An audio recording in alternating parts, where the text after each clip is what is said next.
Assalamualaikum warahmatullahi wabarakatuh. Waalaikumsalam warahmatullahi wabarakatuh. Bismillahirrahmanirrahim. Alhamdulillahi rabbil alamin. Wassalatu wassalamu ala ashrafil anbiya'i wal mursalin, imamil muttaqin, sayyidil ghurril muhajjalin, Sayyidina wa maulana Muhammadin wa ala alihi wa ashabihil mujahidin at-tahirin limin rahimakumullah. Kejadian dan keberadaan kita dalam kehidupan di dunia ini merupakan kejadian dan keberadaan yang terima jadi atau terima beres. Artinya, tidak seorang pun di antara kita yang dahulunya pernah mesen untuk punya potongan seperti yang sekarang ini, punya warna kulit seperti yang sekarang ini, punya bahasa seperti yang sekarang ini. Seluruhnya kita terima jadi. Oleh karena kita terima jadi, maka Allah tidak menilai manusia dari rupa dan potongannya, tidak juga dari harta bendanya. Bersabda Nabi kita, Innallaha la yanzuru ila suwarikum wa amwalikum, walakin yanzuru ila qulubikum wa a'malikum. Sesungguhnya Allah Subhanahu wa ta'ala tidak melihat potonganmu, tidak melihat harta bendamu, tetapi yang dilihat dan dinilai oleh Allah Subhanahu wa ta'ala tidak lain adalah hati dan amal perbuatanmu. Kenapa rupanya paras yang cantik tidak dijadikan penilaian utama oleh agama? Pertama, karena yang namanya cantik adalah relatif. Tergantung siapa yang memandang. Yang menurut saya cantik, menurut saudara belum tentu cantik. Dan yang menurut saudara cantik, menurut saya mungkin jelek, enggak ketulungan. Oleh karenanya, di kalangan para ahli cinta ada perbedaan pendapat. Sebenarnya cantik yang bikin orang jatuh cinta atau cinta yang menyebabkan orang jadi cantik. Dua-duanya bisa saja terjadi. Mungkin karena cantik orang lalu jatuh cinta, mungkin sudah kadong cinta biar gempor cantik juga. Tapi yang jelas cantik adalah relatif. Yang kedua, cantik itu temporer, berubah oleh pergeseran masa dan pertukaran waktu. Tidak ada orang makin ke ujung makin cantik. Sekarang dia sedang sweet 17-an. Umur 17-an, of course cantik bukan alang kepala. Seluruh yang ada dalam dirinya menjadi syair di kalangan para remaja.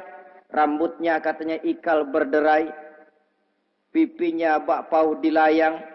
Lalu janggutnya katanya macam lebah bergantung. Alisnya macam semut beriring. Kalau dia senyum orang pada lemes. Itu sekarang 2, 30, 40 tahun yang akan datang kalau dia senyum mungkin orang lari semua. Cantik itu temporer. Dan yang ketiga, di atas langit masih ada langit lagi. Di atas yang kita anggap cantik, rupanya masih ada yang lebih cantik lagi. Oleh karena itu, penilaian inti dari agama bukan soal potongan, bukan soal harta benda, tapi hati dan amal perbuatan. Alangkah lebih idealnya lagi kalau hati yang baik dan perbuatan yang baik berada pada rupa yang elok juga. Inilah yang dinamakan kecantikan zahir dan batin. Dan ini yang dimiliki oleh Nabi Allah Yusuf alaihi salam yang akan kita bicarakan pada pertemuan kita kali ini. Pantas kalau pada saat kita berdiri di muka cermin, disunahkan kita membaca doa seperti yang diajarkan Nabi. Allahumma kama hassanta khalqi fahassin khuluki. Ya Allah, sebagaimana telah engkau baguskan rupaku, baguskan juga kiranya akhlak dan budi pekertiku. Supaya kecantikan zahir diiringi dengan kecantikan batin. So apa gunanya zahir yang cantik kalau batinnya berbahaya? Itu yang orang bilang, apa guna katanya berkain batik kalau tidak dengan kebaya? Apa guna berparas cantik kalau melulu bawa bahaya? Saudara-saudara yang saya hormati, Nabi Yusuf alaihi salam diberikan oleh Allah ketampanan zahir dan batin. Artinya, zahirnya beliau memang tampan, batinnya pun memang beliau adalah baik. Dan inilah kebaikan yang berlipat ganda. Kadang-kadang ada orang yang tampangnya sederhana saja, tapi batinnya baik. Itu lebih baik ketimbang yang zahir dan penampilannya baik, tapi batinnya rusak. Maka kebaikan yang dianugerahkan Allah dalam kehidupan ini, sesungguhnya bukan untuk to show only. Bukan cuma untuk sekedar dipamerkan, jadi kebanggaan. Macam kontes ratu-ratuan yang manfaatnya hampir tidak ada. Kecantikan untuk disyukuri. Kecantikan untuk digunakan kepada hal-hal yang bermanfaat sesuai dengan perintah dari yang memberikan kecantikan itu. Saudara-saudara yang saya hormati, Nabi Yusuf alaihi salam seorang nabi yang oleh Allah diberikan kecantikan zahir dan juga kecantikan batin. Beliau adalah putra dari Nabi Yakub, dari Nabi Ishak, dan dari Nabi Ibrahim alaihi salam. Artinya, ayah beliau bernama Nabi Yakub, kakeknya adalah Nabi Ishak, dan datuknya adalah Nabi Ibrahim alaihi salam. Ia bersaudara sebanyak 11 orang. Dari orang saudaranya ini hanya satu yang seibu sebapak, yaitu Benyamin. Sedangkan yang lain adalah saudara dari lain ibu. Nah, sejak kecil Nabi Yusuf ini sudah memperlihatkan tanda-tanda bahwa di kelak kemudian hari dia akan tumbuh menjadi seorang besar. Sebab itu wajar kalau ayahnya memberikan perlakuan yang agak istimewa kepada Nabi Yusuf. Dan ini tentu memancing sifat iri dari saudara-saudaranya yang lain. Apalagi pada satu malam Nabi Yusuf di kala remaja itu pernah mimpi. Mimpi ini beliau ceritakan kepada ayahnya. Kata beliau, "Ya abati, inni ra'aitu ahada asyara kawkaba wasyamsa wal qamara ra'aituhum li sajidin." Jadi satu hari Nabi Yusuf cerita kepada ayahnya, "Ayah, saya mimpi." "Mimpi apa Yusuf?" "Saya melihat dalam tidur saya ada 11 bintang, lalu matahari dan bulan. Saya lihat seluruhnya sujud kepada saya." Ayahnya mendengar mimpi ini, mengerti takwil. Lalu pesan kepada Nabi Yusuf, "Yusuf, mimpi ini jangan kau ceritakan kepada saudara-saudaramu. Mereka sudah punya pandangan yang tidak baik kepada dirimu. Kalau ini kau ceritakan, mungkin akan membahayakan bagi dirimu." Sebab rupanya saudara-saudaranya yang lain ini iri hati kepada Nabi Yusuf, yang memiliki keistimewaan dan mendapat perhatian istimewa juga dari orang tuanya. Saudara, kita tahu ini sesuatu yang wajar dalam kehidupan. Pepatah bilang, likulli zi ni'matin mahsudun. Tiap kali kita mendapat suatu nikmat, bakal ada orang yang hasud. Iri hati, dengki. Itu watak kehidupan. Kalau kita jatuh miskin, orang tepuk tangan. Kalau kita jadi kaya, orang tanya berdukun kemana. Wajar saja. Likulli zi ni'matin mahsudun. Tiap kali kita mendapat suatu nikmat, tentu ada yang hasud, ada yang iri, ada yang tidak senang. Begitu juga halnya dengan saudara-saudara Nabi Yusuf alaihi salam. Dan watak iri hati ini tidak cuma tinggal iri hati. Mereka buktikan lewat tindakan konkret. Suatu hari mereka musyawarah, saudara-saudara yang iri ini. Saudara-saudara, bapak kita nggak adil. Masa Yusuf mendapat perlakuan istimewa?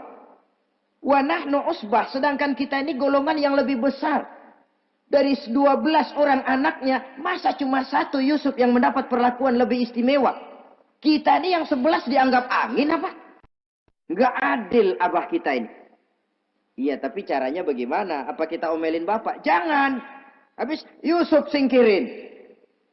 Kalau Yusuf nggak ada, kan anaknya tinggal kita. Praktis, perhatiannya seluruhnya akan tercurah kepada kita. Nah, saya ingatkan, bahwa hasud sering mendorong orang untuk melakukan segala macam cara.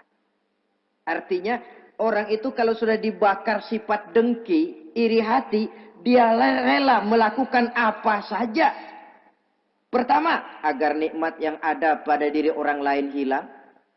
Yang kedua, supaya nikmat itu pindah kepada dirinya. Andai kata tidak pindah kepada dirinya, ya hilang sajalah. Jangan orang lain yang dapat nikmat. Ini watak hasud. Ingin nikmat orang lain pindah kepada dirinya, atau hilang walaupun tidak pindah kepada dirinya, tapi yang bersangkutan tidak lagi mendapat nikmat. Untuk itu segala macam cara akan dilaksanakan. Ini dicontohkan dari usaha yang dilaksanakan oleh saudara-saudara Nabi Yusuf alaihissalam. Oke, setuju, kita singkirkan Yusuf. Tapi caranya bagaimana? Gampang. Bunuh saja. Kalau bunuh sih, rasa-rasanya tidak sampai hati membunuh Yusuf. Lalu bagaimana?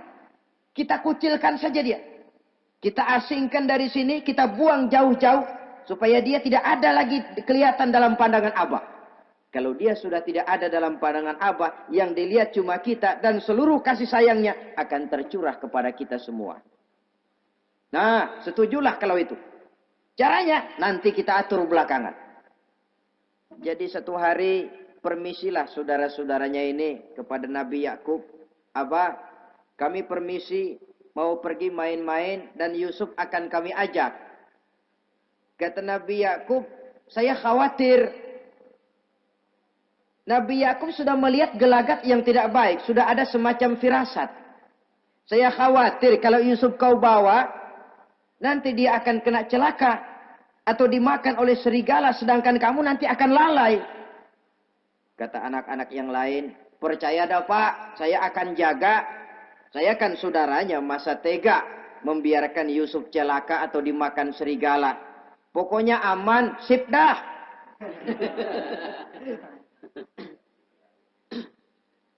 Akhirnya Nabi Yakub mengizinkan.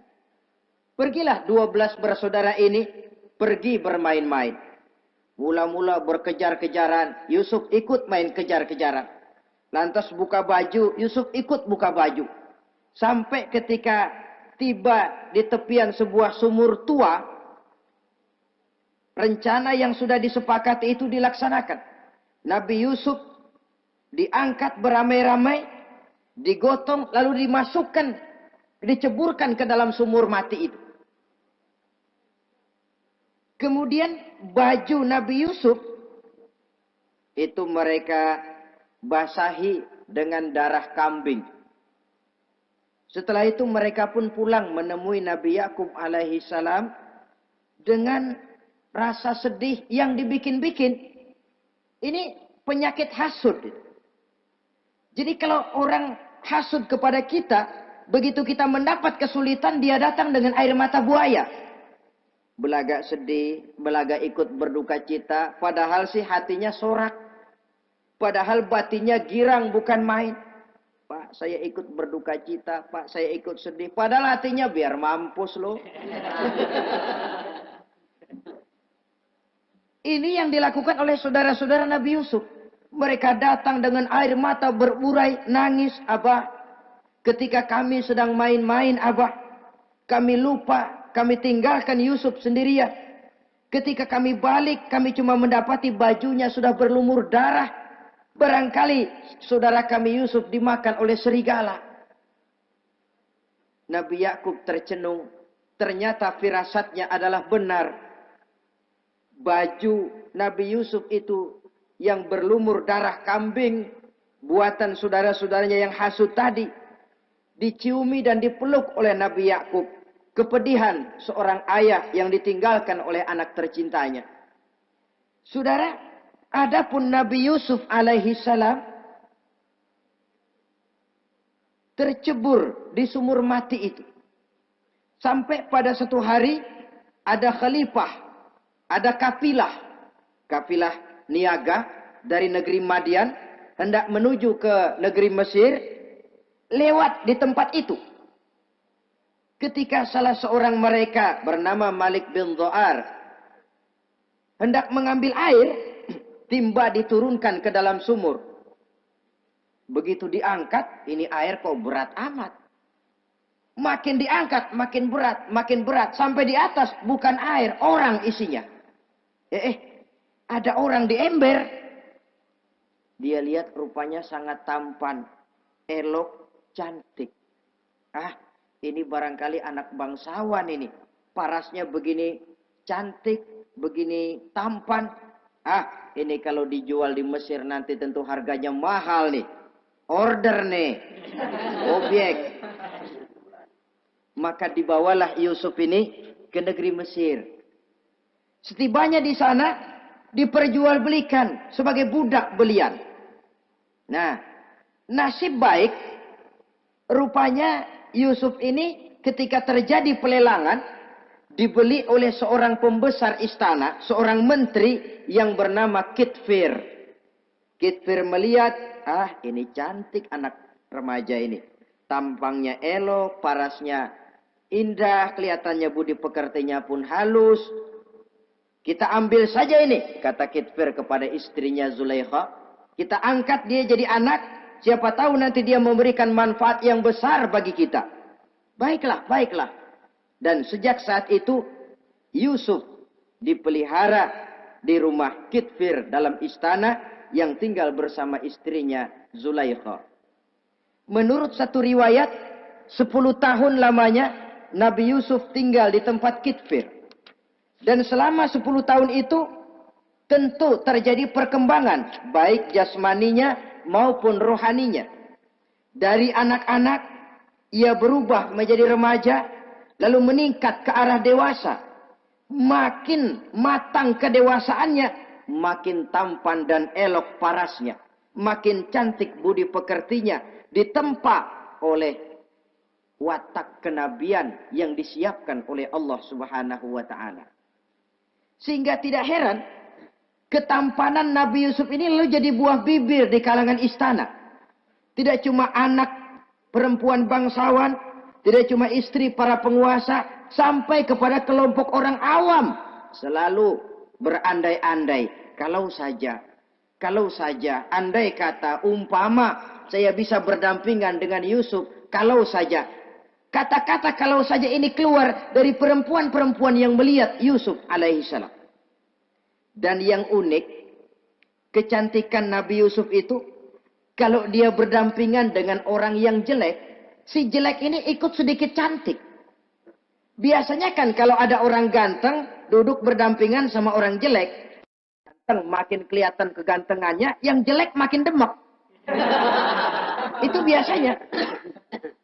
Tapi kecantikan Nabi Yusuf ini tidak mengangkat orang lain. Nah, rupanya yang tertarik kepada ketampanan Nabi Yusuf ini tidak cuma perempuan-perempuan lain, juga termasuk Siti Zulaikha, istri daripada Kitfir, yang merupakan ibu angkatnya. Kalau pada mulanya Zulaikha merawat Nabi Yusuf sejak kecil dengan harapan nanti akan membawa manfaat. Setelah dilihatnya makin lama makin tampan, makin lama makin cantik, makin lama makin rupawan. Berubah rupanya rasa kasih sayang seorang ibu menjadi kasih sayang seorang perempuan kepada laki-laki. Dia merindukan saat-saat di mana dia bisa mencurahkan rasa hatinya itu kepada Nabi Yusuf alaihi salam. Hampir-hampir nyaris Zulaikha ini, kalau istilah anak muda barangkali, siang jadi kenangan, malam jadi impian. Kemanapun dia pergi, bayangan Yusuf juga yang selalu menggodanya. Selalu ditunggunya saat-saat yang mungkin untuk dia bisa menyampaikan hasrat hatinya kepada Nabi Yusuf alaihi salam. Dan saat itu pun datang. Satu hari Kitfir harus menghadiri persidangan negara. Rumah besarnya lenggang, para pembantu kebetulan tidak seorang pun ada di dalam. Inilah saat yang ditunggu-tunggu oleh Zulaikha. Keluarlah ia dari kamarnya dengan pakaian yang tipis sewarna dengan warna kulitnya, sehingga pakaian dalamnya nyaris tembus. dengan langkah yang diatur sedemikian rupa, memancing rangsangan, ia datang menghampiri Yusuf alaihi salam. Lalu dengan suara lemas memelas, ia pun memanggil Yusuf. Ada apa tuanku? Sini yang. Kalau bahasa kita. Melihat, mendengar suaranya yang lain dari hari-hari biasa. Apalagi melihat pakaian Zulaikha yang begitu tipis. Jantung Nabi Yusuf berdetak sangat cepat. Darah mengalir dengan cepat. Maklum, beliau juga manusia, laki-laki, normal terlepas dari kenabiannya. Jantungnya dak-dik-duk. Kemari Yusuf, sini. Ada apa tuanku? Sudah lama Yusuf. Lama apa tuanku? Saya memendam rindu kepadamu Yusuf. Siang malam engkau juga yang jadi tumpuan harapan saya. Kemanapun saya pergi seakan wajahmu juga yang saya lihat Yusuf. Tidur saya jadi tak nyenyak. Makan saya tak pernah membawa kekenyangan Yusuf. Tidur yang biasanya mendatangkan semangat seolah semuanya pergi meninggalkan saya Yusuf. Hembusan sepoi pagi mengusap bunga merekah dalam taman yang biasanya membawa keindahan. Semuanya telah berganti dengan keindahan wajahmu Yusuf. Sinilah sebentar, penuhi hasrat hati saya. Saya segan tuanku. Segan kenapa Yusuf? Saya tidak mau mengkhianati Tuan saya yang telah berbuat baik kepada saya. Apakah saya juga tidak pernah berbuat baik kepadamu? Benar, Tuan juga berbuat baik kepada saya. Tapi pantang saya mengkhianati majikan saya. Yusuf, sekarang kesempatan yang baik. Kit Firz, suami saya, sedang menghadiri persidangan penting di negara, di istana. Dan rasanya akan lama dia baru kembali. Sementara para pembantu kita tidak ada di sini. Saya malu tuanku, saya segan. Malu kepada siapa? Tidak ada yang tahu, tidak ada yang lihat. Allah. Saya takut, saya malu kepada Allah tuanku. Padahal kalau menurut ukuran hati, Quran menjelaskan walaqad hammat bihi wa hamma biha. Sebenarnya Zulaikha cinta kepada Yusuf, Yusuf pun senang kepada Zulaikha. Iblis sibuk bukan main memasang jerat, pasang besi berani biar pada nyetrum.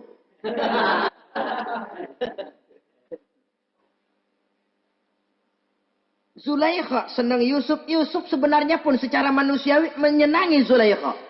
Walaula an ra'a burhana rabbih. Tapi Yusuf ketika itu melihat larangan Allah, peringatan Allah. Seolah-olah dia lihat Allah mengatakan, Yusuf, ini letter S. Dilarang parkir di sini. Menurut satu riwayat, Nabi Yusuf melihat ayahnya, Nabi Yakub, melambai-lambaikan tangan menyetop. Seolah-olah melarang dia meneruskan langkahnya. Riwayat lain menjelaskan, seolah-olah Nabi Yusuf dibisiki oleh malaikat Jibril. Yusuf, kalau kamu kalah sekarang, kamu sama saja gajah kemasukan semut di kupingnya terus mati. Tapi kalau kamu menang, kamu adalah gajah yang tidak terkalahkan. Ada semut mati oleh, ada gajah mati oleh semut. Alangkah memalukan. Binatang yang begitu besar jatuh hanya oleh binatang yang begitu kecil. Artinya apa? Kau akan jadi orang besar Yusuf. Apakah harus gagal dan jatuh cuma karena bujuk rayu seorang perempuan macam ini? Satu riwayat menjelaskan semacam itu. Sehingga mantap Yusuf, maaf tuanku, saya malu kepada manusia, saya malu kepada majikan, tapi saya lebih malu lagi kepada Allah. Saat ini majikan tidak tahu, orang seorang pun tidak ada yang lihat, tapi Allah pasti lihat. Itu yang saya malu. Ah Yusuf, jangan sok kalem. Mumpung situasi mengizinkan, mubazir nih. Zulaikha pun berangkat pergi ke tempat pembaringan, ke tempat tidur. Lalu dengan pose yang merangsang, aduhai, melambai-lambaikan tangannya, hai talak, Yusuf sini, Yusuf kemari. Nabi Yusuf dipelihara oleh Allah. Ketika Nabi Yusuf tetap menampakkan keengganannya, Zulaikha jadi berang. Ya namanya istri pembesar ditolak oleh anak muda yang menurut penilaian dia nggak ada apa-apanya. Lu kan kecemplung di sumur, gua pungutin. Cuma sekedar segini aja nggak mau nurutin, kebangetan amat. Bukan Zulaikha kalau nggak nekat. Dia bangun dari pembaringannya, gemes, dia hampiri Yusuf. Kalau cara kita diunyeng Yusuf itu. Dipaksa Nabi Yusuf berlari ke arah pintu, ditarik bajunya dari belakang oleh Zulaikha, sobek belakang bajunya ini. Begitu baju sobek, pintu terbuka, Kitfir suami Zulaikha datang. Orang Arab bilang yumsak mablul, ketangkep basah. Ketangkep basah. Merah pada muka Zulaikha. Sementara Kitfir pun matanya merah. Tapi Nabi Yusuf tenang-tenang saja. Ya wong nggak salah. Tenang-tenang saja Nabi Yusuf. Bukan tenang karena pengalaman. Tenang karena memang tidak berbuat yang negatif. Kadang-kadang ada juga yang tenang tapi pengalaman. Oh buaya itu. Kita ketahuan kepentok, ketangkep hansip, anteng aja. Itu bukan nggak salah, badak. Nabi Yusuf tenang karena memang tidak berbuat salah apapun. Nabi Yusuf tenang karena yakin dirinya benar. Sehingga mantap menghadapi kedatangan Kitfir yang sangat tiba-tiba itu. Adapun Zulaikha ketika melihat suaminya berdiri di muka pintu, cepat-cepat dia berubah siasat. Inilah salah satu kelihayan makhluk bernama perempuan. Dia pandai bersalin rupa, dia pandai bermain minyak di atas air. Melihat suaminya datang, roman mukanya pun menjadi sedih. Air mata berurai membasahi pipi. Papa, katanya. Apa balasan bagi orang yang mau menistakan istri papa? Maksudmu apa, Zulaikha? Yusuf gile. Dia mencari kesempatan dalam kesempitan. Dia mau menodai kehormatan saya. Dia hendak memperkosa saya. Kata Nabi Yusuf, bukan saya, Tuan. Saya enggak. Yang benar Yusuf, enggak. Zulaikha yang memaksa saya. Betul Zulaikha, tidak. Yusuf yang memaksa saya. Sampai akhirnya salah seorang dari isi rumah itu memberikan jalan keluar. Tuan Kitfir, begini saja. Sulit memang untuk dilacak kebenarannya. Cuma periksa saja baju Yusuf. Kalau bajunya sobek di belakang, Yusuf benar, Zulaikha salah. Kalau baju Yusuf sobeknya di depan, Zulaikha yang benar, Yusuf yang salah. Nah, apa artinya itu? Kalau bajunya sobek di belakang kan artinya Yusuf kabur ditarik dari belakang. Tapi kalau bajunya sobek di depan, itu artinya Zulaikha nyakar-nyakarin baju Yusuf dari depan. Lihat saja, pokoknya kalau bajunya sobek di belakang, Yusuf benar, Zulaikha salah. Kalau baju Yusuf sobek di depan, Yusuf salah, Zulaikha benar. Ketika diperiksa, dicek bajunya, betul sobek di belakang. Artinya Yusuf benar, Zulaikha yang salah. Kata Kitfir, Zulaikha, jelas sudah bagaimana kejadian yang sebenarnya. Oleh karena itu, bertaubatlah kamu kepada Allah. Dan kau Yusuf, jangan ceritakan peristiwa aib ini kepada siapapun. Untuk menjaga nama baik kita bersama. Baik Tuan. Saudara-saudara kaum muslimin yang saya hormati. Tapi ya bagaimana? Serapi-rapinya menyimpan barang busuk, toh akhirnya tercium juga. Gosip ini akhirnya tersiar di mana-mana, terutama di kalangan para pembesar. Sehingga kalau kumpul para istri pejabat, Zulaikha jadi bahan gunjingan. Kan main bini menteri demen sama budaknya. Nggak salah apa tuh? Jadi bahan ejekan. Ya sebab tentu ukuran mereka yang belum pernah ngelihat Yusuf, kalau duren ketemu duren dong. Masa duren ketemu ketimun ya bonyok. Artinya nggak seimbang. Masa istri bangsawan tergila-gila sama anak angkatnya, sama budak beliannya, nggak masuk rasio itu. Zulaikha dengar berita macam itu. Sampai dalam hatinya, pantas saja kamu ngenyek saya, kamu meremehkan saya, karena kamu belum pernah lihat potongan Yusuf bagaimana. Akhirnya dalam hati Siti Zulaikha ini timbul semacam dendam. Suatu saat gua kerjain lo. Caranya gimana? Satu hari para istri bangsawan ini diundang ke tempat Siti Zulaikha. Duduk di satu ruangan luas. Setelah duduk dihidangkan makanan. Makanannya aneh. Cuma buah sama pisau. Ketika buah dan pisau sudah siap. Satu orang satu, satu orang satu, satu orang satu. Ketika mereka sedang mengupas itu. Zulaikha berkata kepada Nabi Yusuf. Yusuf, kau jalan. Dari sini ke sana. Melintas. Kayak peragawati gitu. Untuk apa Tuhan? Pokoknya jalan aja dah. Nabi Yusuf jalan. Sejak beliau melangkah ke ruangan itu, semua mata perempuan-perempuan bangsawan yang lagi ngupas buah, semuanya tertuju kepada Yusuf. Ada yang matanya emang buluk, makin buluk. Ada yang ngeliatin campur mulutnya menganga. Apa kata mereka?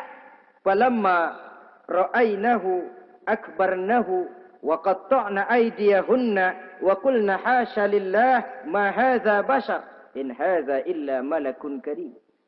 Falamma ra'ainahu, ketika perempuan-perempuan itu melihat Yusuf, akbarnahu, mereka agungkan Yusuf. Wa qulna hasya lillah, mereka bilang, ini sih bukan orang nih. Ini malaikat nih. Bukan orang. Nah, orang segini cakepnya. Artinya belum pernah mereka lihat paras yang secantik dan setampan itu. Akibatnya apa? Nggak berasa mau motong buah keiris tangan. Rata-rata perempuan yang ada di situ tangannya pada luka. Kenapa? Mau motong buah, mata kemana, mulut kemana, tangan kepotong. Melihat itu semua, Zulaikha puas. Nah, kamu baru melihat sekejap. Bagaimana saya yang siang malam melihat Yusuf? Bagaimana saya yang tiap saat hidup bersamanya? Bagaimana saya nggak merindukan dia? Ente yang baru pernah melihat sekelebatan udah motong tangan. Saya yang tiap hari sama-sama dia nggak celeng juga udah pantas.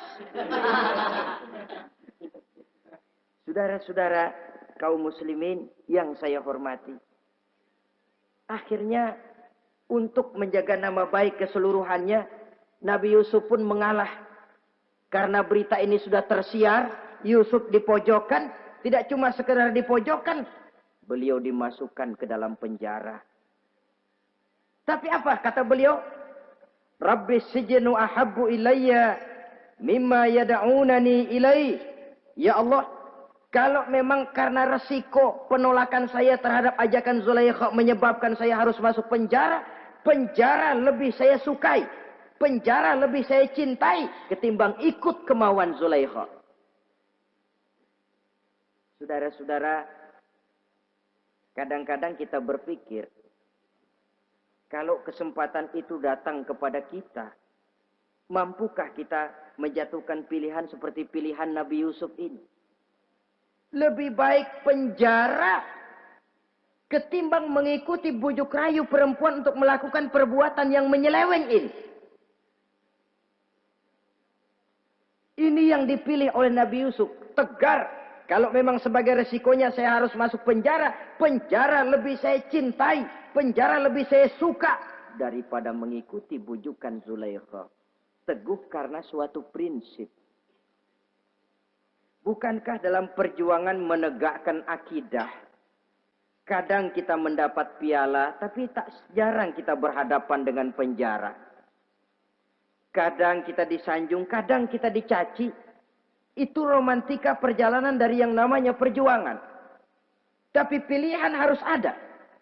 Ketimbang ikut bujuk rayu perempuan yang mengajak melakukan perbuatan serong, penjara lebih saya cintai.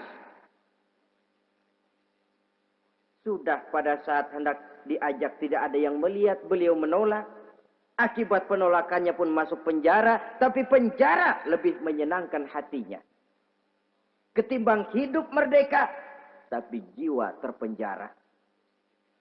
Inilah Nabi Yusuf barangkali. Biar badan masuk penjara, asal jiwa merdeka. Kita sekarang sebaliknya. Jiwa terpenjara tidak jadi soal, asal badan merdeka. Maka jiwa kita sering dijajah. Entah dijajah harta, entah dijajah pangkat dan jabatan, entah dijajah iblis. Jiwa kita yang terpenjara, sementara badan kita merdeka. Nabi Yusuf tidak. Biarlah badan di penjara, asal jiwa merdeka untuk menegakkan sesuatu yang hak. Saudara-saudara yang saya hormati. Adapun di dalam penjara itu, Nabi Yusuf satu sel dengan 2 orang bekas pelayan istana yang dituduh menaruh racun ke dalam hidangan yang hendak disajikan kepada raja. Yang satu tukang ngatur minuman, yang satu tukang ngatur makanan untuk raja. Siapa yang naruh racun nggak jelas, tapi dua-duanya ditahan. Nah, sampai satu malam teman satu sel ini dua-duanya ngobrol kepada Nabi Yusuf. Yusuf, kami ini dipenjara karena dituduh menaruh racun ke dalam hidangan yang dihidangkan kepada baginda raja.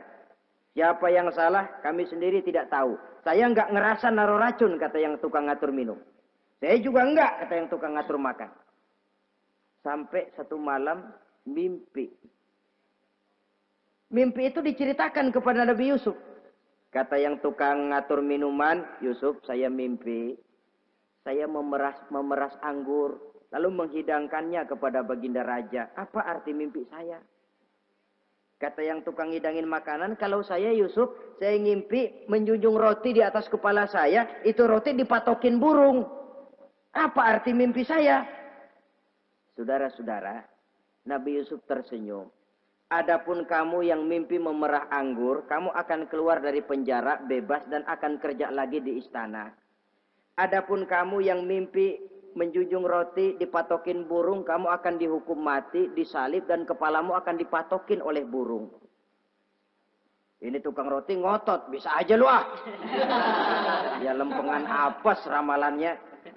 Ya bukan soal bisa nggak bisa, lihat aja kenyataannya. Cuma kepada kamu yang tukang ngatur minuman, saya pesan, kalau nanti kamu bebas kembali di istana raja, tolong ceritakan ehwal saya kepada baginda raja ini. Saya mendekam di penjara ini tanpa berbuat salah apapun. Baik, insya Allah Yusuf. Dan ketika persidangan memutuskan seperti tepat yang diramalkan Nabi Yusuf. Si tukang menghidangkan makanan dihukum mati, si tukang menghidangkan minuman kembali kerja di istana. Tapi begitu kerja, dia lupa sama pesan Nabi Yusuf. Itu biasanya watak orang memang begitu. Kalau dalam keadaan kepepet, macam-macam janjinya. Begitu keadaannya longgar, lupa sama janjinya. Sehingga ada pepatah katanya, nolongin anjing kejepit. Waktu kejepit, kaing-kaing minta ditulungin. Begitu udah rapi ditulungin, yang nulungin bisa digigit. Saudara hadirin yang saya hormati, sampai bertahun-tahun Nabi Yusuf mendekam dalam penjara. Tapi itulah yang menambah kedewasaannya. Maka orang beriman ya, yang mantap nilai imannya, tempat tidak jadi soal. Kadang-kadang dia merasakan penjara lebih indah dari alam terbuka. Banyak orang-orang beriman yang justru di penjara menghasilkan karya-karya besar. Kita tahu misalnya almarhum Hamka, justru di penjara bisa menyelesaikan tafsir Al-Azharnya. Salah satu karya besar pujangga terkemuka ini. Macam Hasan Al-Banna, Abdul Qadir Audah, dan banyak lagi tokoh-tokoh Ikhwanul Muslimin Merasakan justru penjara itu bagaikan sorga.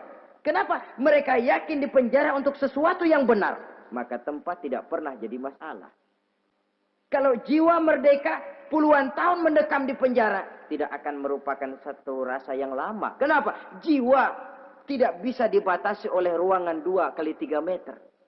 Jiwa yang merdeka tidak bisa dibatasi dengan teralis besi. Jiwa yang merdeka tidak bisa dibatasi dengan dinding tembok yang tebal.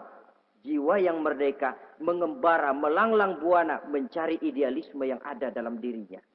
Itu yang dirasakan oleh Nabi Yusuf alaihi salam. Untungnya satu malam raja ngimpi. Untungnya ini. Ngimpinya luar biasa.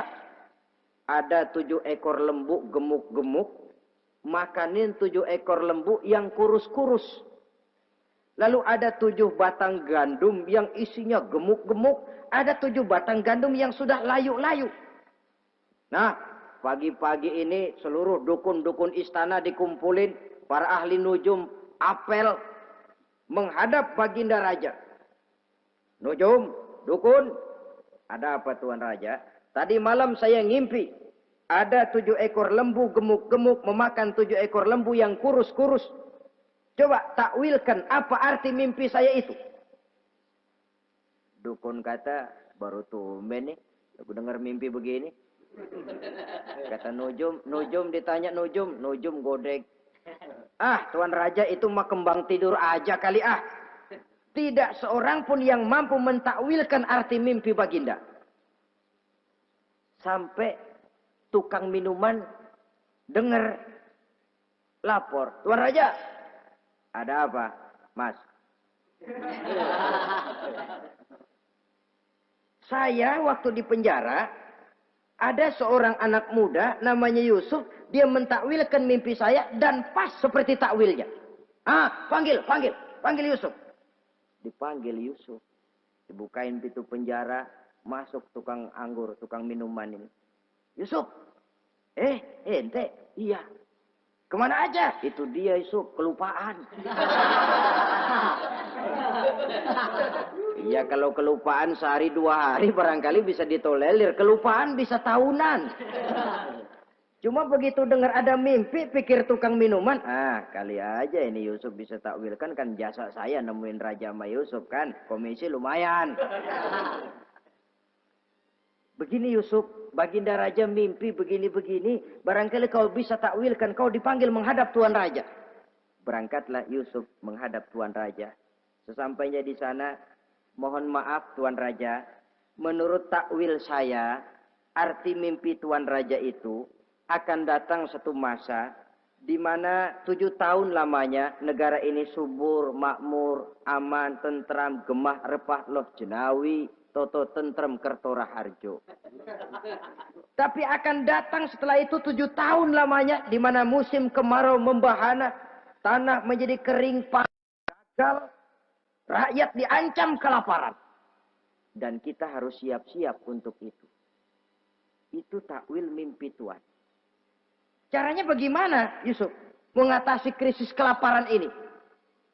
Ya kita bikinlah gudang-gudang untuk menyimpan makanan. Kalau lagi panen jangan mumpung. Ingat pada suatu saat kita akan paceklik. Sehingga kata orang-orang tua dulu, kalau lagi sehat ingat dong bakalan sakit. Kalau lagi kaya ingat dong bakalan miskin. Semuanya itu milik daripada kehidupan. Tidak ada orang yang ketawa terus dalam hidup. Tidak ada orang yang nangis terus. Semuanya silih berganti, datang pergi, patah tumbuh, hilang berganti. Dunia hari ini bikin kita ketawa, besok dia buat kita menangis. Hari ini dibuatnya kita senyum, besok dibuatnya kita berurai urai air mata. Hari ini dijadikannya kita kaya, besok dijadikannya kita kere. Pantas kalau orang bilang, wamal hayatud dunya, Allah mengatakan wamal hayatud dunya illa lahun wala'ib. Hidup dunia ini cuma sandiwara. Tiap kita sekarang sedang memegang peranan. Ketika memegang peranan, ya jadi orang kaya peranan, jadi kiai peranan, jadi jenderal peranan. Sama saja dengan wayang golek. Gatot Kaca yang bertulang kawat berotot baja, punya ajian beraja musti, gagah perkasa, bisa terbang di angkasa. Hebat, perkasa Gatot Kaca. Kapan? Waktu dipegang dalang. Betul apa benar? Gagahnya Gatot Kaca, sakti mandragunanya sang Gatot Kaca. Kapan itu? Waktu dipegang dalang. Begitu peranannya selesai, sama dalang dimasukin ke kotak, diem aja Gatot Kaca. Terbang kek? Enggak, diem aja. Begitulah kehidupan ini. Gagah kita menyandang bintang 4 di pundak. Gagah kita membawa harta yang banyak. Gagah kita membawa jabatan ini dan itu. Waktu oleh sang sutradara dimasukkan ke dalam lubang yang luasnya tidak lebih 1 kali 2 meter. Enggak bekutik. Enggak ada yang lawan. Jenderal yang berbintang 4 dilonjorin, dia yang lihat anteng aja. Habis peranan sudah sampai di situ. So, itu wajar. Kata Nabi Yusuf, kalau lagi panen, ingat pada suatu saat kita akan paceklik.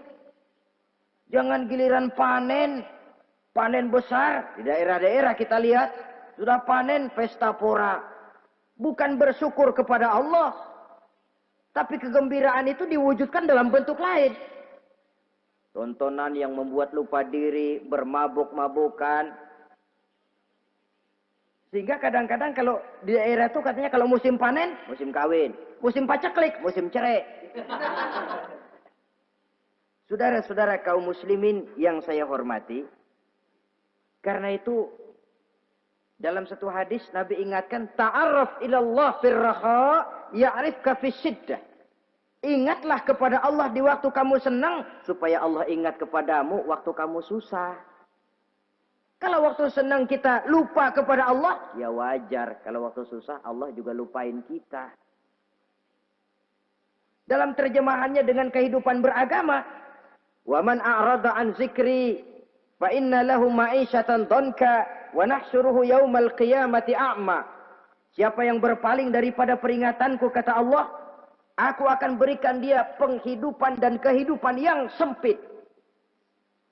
Sempit itu apa lalu tidak punya duit? Punya duit. Apa tidak punya harta? Banyak harta.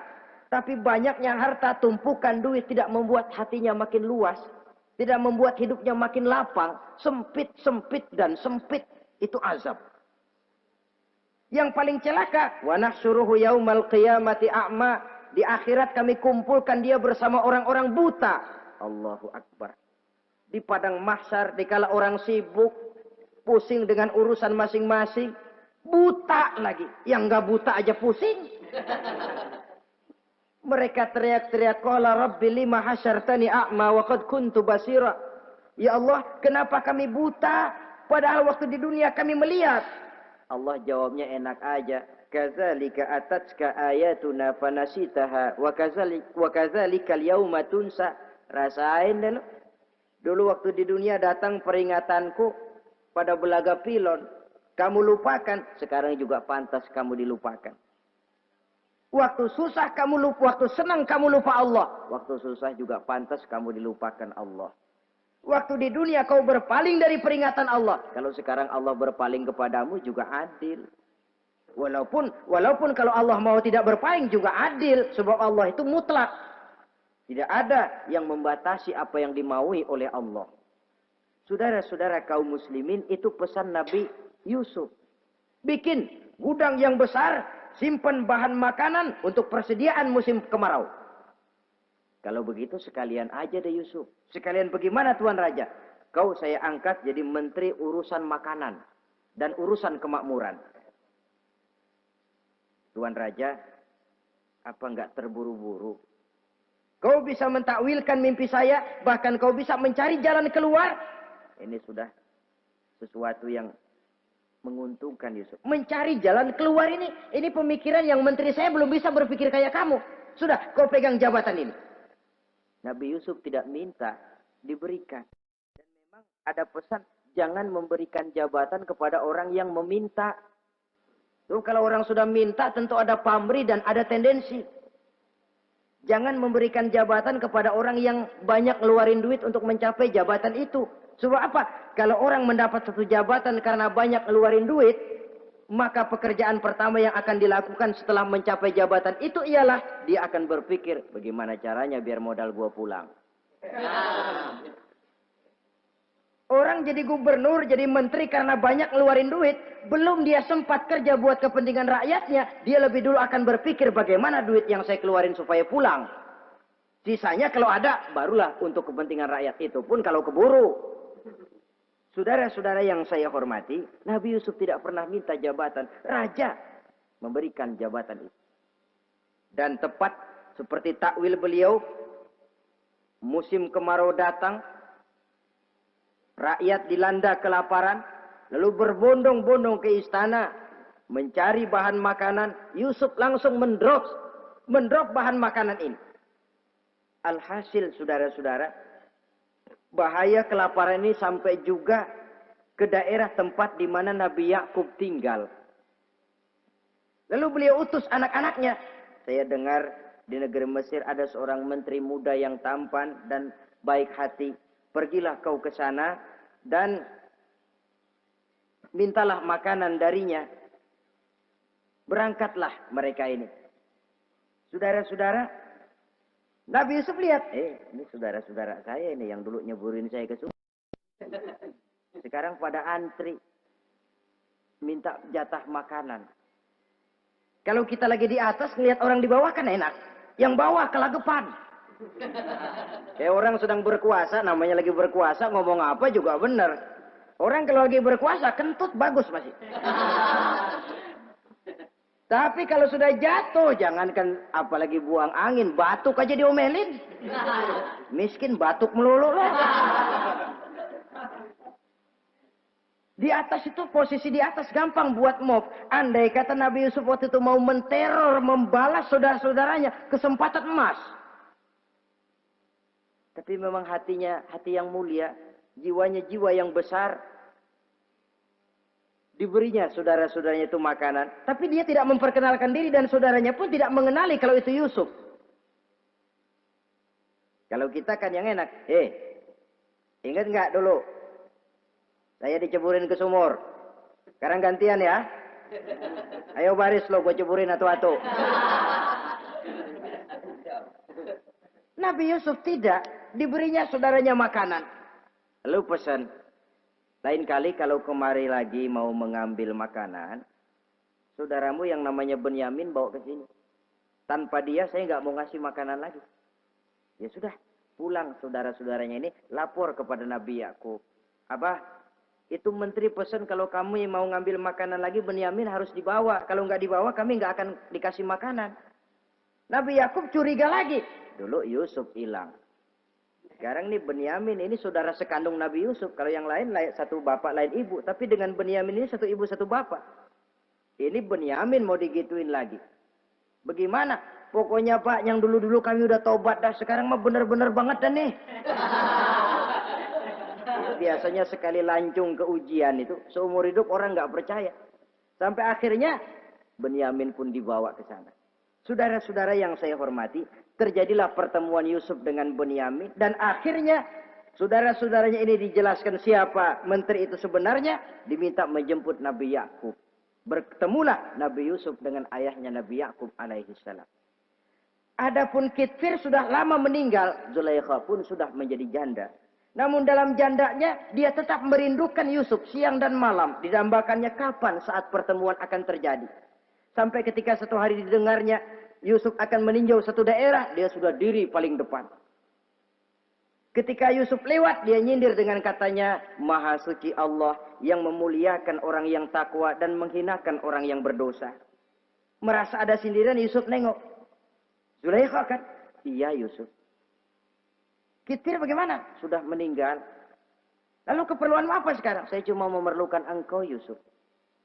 Saudara-saudara, Nabi Yusuf akhirnya kawin dengan Zulaikha yang cantik, menawan. Dan rupanya setelah kawin itulah Nabi Yusuf baru tahu bahwa Kitfir ternyata tidak bisa berfungsi sebagai suami. Dengan kata lain, puluhan tahun Zulaikha kawin dengan Kitfir tetap perawan. Utuh. Awet. Rupanya Kitfir liwat terus dan numpang liwat, nggak pernah mampir. Dan sejak saat itu berbahagialah Nabi Yusuf dengan Siti Zulaikha. Kita ambil hikmah dari riwayat singkat ini, Pertama, kecantikan zohir lebih penting, kecantikan batin lebih penting dari kecantikan zohir. Alangkah lebih baik lagi kalau kecantikan zohir itu berpadu dengan kecantikan batin. Karena dalam pandangan Islam, Allah tidak menilai manusia dari rupa dan harta, tetapi dari hati dan amal perbuatan. Yang kedua, bahwa ujian dan cobaan yang diterima Nabi Yusuf tetapi dihadapi dengan ketabahan, pada akhirnya menghasilkan kebahagiaan. Kebahagiaan dunia dan kebahagiaan akhirat. Inilah saja pertemuan yang singkat ini. Mudah-mudahan ada manfaatnya. Terima kasih atas segala perhatian. Mohon maaf atas segala kekurangan. Wassalamualaikum warahmatullahi wabarakatuh. Waalaikumsalam.